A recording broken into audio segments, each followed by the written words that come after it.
पहले बिलावल ने कहा भौंकने वाले सहाफी, और आज नून लीग के रहनुमा परवेज रशीद साहब ने भी यही अल्फाज दोहराए। इमरान खान के ऊपर अगर एक चेक था तो वो आपने खत्म कर दिया और हमारे ऊपर आपने भौंकने वाले कुत्ते बैठा दिए, भौंकने वाले कुत्ते बैठा दिए, भौंकने वाले कुत्ते बैठा दिए। यानी कुल मिलाकर समझ में यही आ रहा है कि जो एंकर इनसे लिफाफे लेकर इनके गीत गाएं उनको अमान है, और जो एंकर अपने मुल्क की खातिर इन करप्ट लोगों के खिलाफ बोले वो भौंकते हैं।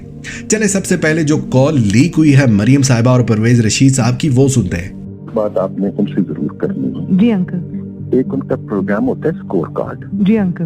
अच्छा, उस स्कोर कार्ड में हसन निसार साहब ने, आपको पता है, वो हमें बहुत गालियां दी, और अब एक इरशाद भट्टी भी आ गया।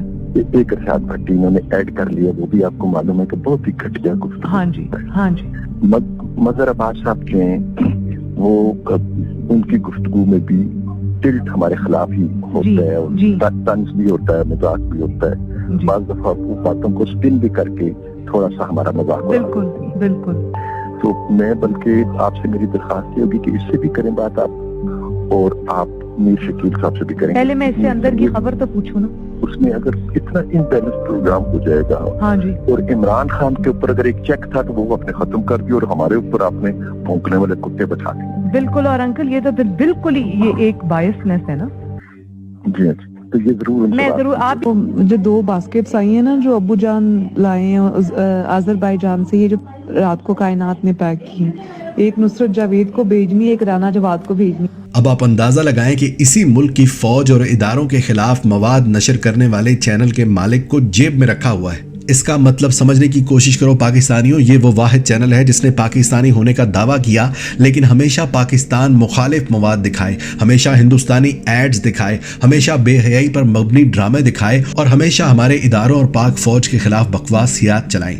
और इसी चैनल के मालिक के साथ मरियम साहिबा कह रही हैं कि अंकल मैं मीर साहब से बात करती हूँ। गोया मीर शकील रहमान ना हो गया, शहबाज शरीफ हो गया। लेकिन पर्दे की इतनी पाबंद है ये मोहतरमा कि फिर कहती हैं एक औरत को नैब वाले गैर महरम मर्दों के सामने जाना पड़ता है। खैर आज मुझे तमाम एंकर्स पर बहुत दुख हो रहा है जिन्हें 2 पार्टियों ने बारी बारी भौंकने वाला कह दिया, लेकिन मजाल है कि इनके पेटी भाई सहाफी इनके हक के लिए खड़े हों। हाँ, लेकिन जरूर खड़े होते अगर ये बात इमरान खान ने की होती। और जिन लोगों ने मौलाना तारिक जमील साहब से सिर्फ झूठा कहने पर पूरी कौम के सामने मुआफी मंगवाई थी, उनकी औकात ये है कि उन्हें सरेआम भौंकने वाले कुत्ते बैठा दिए और वो लिफाफों के हीटर पर हाथ गर्म कर रहे हैं। अफसोस ऐसी सहाफत पे कि जिसको बेचा गया, अफसोस ऐसे पैसे पर जिसकी वजह से इस कौम को सच और झूठ में उलझाते हो। कलम और वतन के साथ गद्दारी करने वालों, अगर हिम्मत है तो आईने में अपनी शक्ल देखो, अपना किरदार पहचानो, और अगर गैरत आ जाए तो कम से कम अब ही अपने फर्ज को पहचानो, और अब ही इस कौम को सच बता दो कि इस मुल्क को मकरूज किसने किया। अब ही कौम को सच बता दो कि ये महंगाई पूरी दुनिया में हुई। अब ही कौम को सच बता दो कि हक पर कौन है और मुनाफिकत कौन कर रहा है। तोड़ दो ये हराम के लिफाफों की बेड़ियां, आजाद कर दो खुद को भी